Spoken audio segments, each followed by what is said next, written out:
Hi there, today I want to show you how to make my better than shop bought gorgeous scrummy pretzels. In this bowl I've got 400 grams of strong white bread flour. On one side of the bowl we're going to put 8 grams of instant yeast. And in here I have 5 grams of caster sugar, 5 grams of salt, and I'm going to pour that into the other side of the bowl. We do not want the yeast and the salt to mix yet. Here I've melted 20 grams of unsalted butter and I'm going to pour that into the middle. And on top of that is 130 ml of warm full fat milk and 120 ml of warm water. The last thing we're going to put in is some malt extract. Now this gives it the lovely traditional flavour. I want to put around about a teaspoon, about 10 grams actually, of malt extract in there. Don't worry too much how much you put in, around about a teaspoon. And now with a spatula, I'm just going to combine it and then finish it off by hand. This is a lovely recipe because we're actually going to do it all by hand, not using a machine at all. And you'll see how easy it is. Once you've incorporated it as much as you can with a spatula, it's time to get your hand in and turn your ball of dough round and round and round so that all the flour comes up from the side of the bowl, and then it's time to knead. Okay, your ball of dough should look like this. Now we're going to pop it on the table and we're going to knead it by hand for around 3 minutes.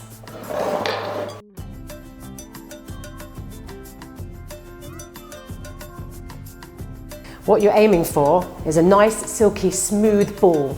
It really doesn't take long to achieve this. Everyone has a different technique for kneading. Just find your own one that you feel comfortable with. I like to use the heel of my hand and push the dough away from me and then roll it back in. I also like to whack it on the table. This dough doesn't take very long at all to change it from a mess into a really, really nice ball and stretchy ball. Look at that, it looks really good. The wonderful thing about kneading by hand is you can really feel the dough changing, and I absolutely love it. It's an amazing feeling and it's very relaxing too. Right, this dough is pretty much ready now. Can you see it's completely changed? And it's a smooth, silky ball of dough. Now what's left to do is pop it into an oil bowl, cover it with a shower hat or some cling film, and leave this to rise in a warm kitchen for an hour. My pretzel dough has been proving for an hour. Now it's time to have a look at it. That looks absolutely lovely. We're going to turn it out, divide it into 12 pieces, and roll each bit into a ball. My ball of dough weighs 673 grams, so each piece is going to be around 56 grams.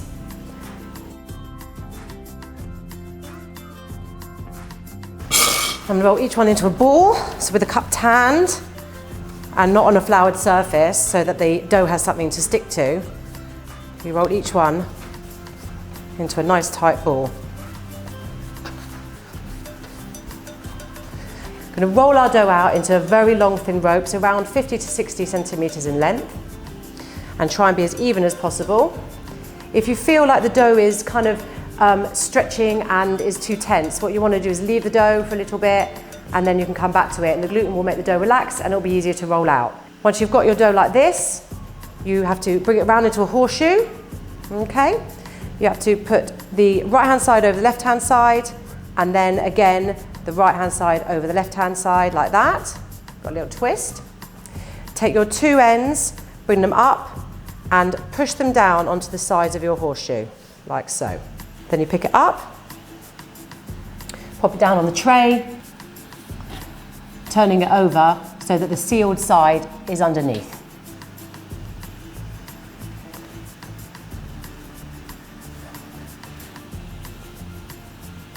Traditionally, now you have to put the pretzels in some boiling water for around 5 to 10 seconds before you bake them.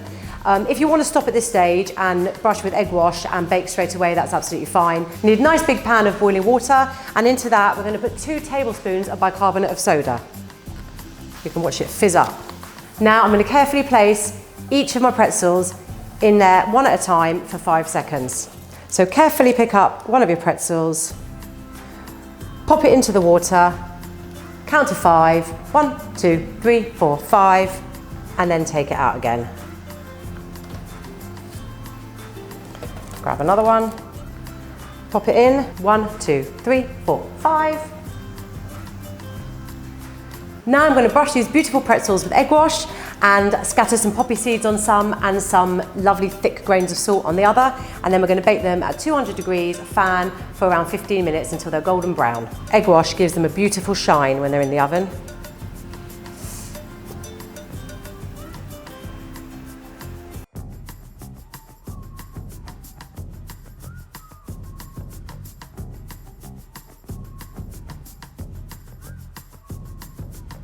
My pretzels have just come out of the oven. Now all I have to do is put them on the wire rack to cool.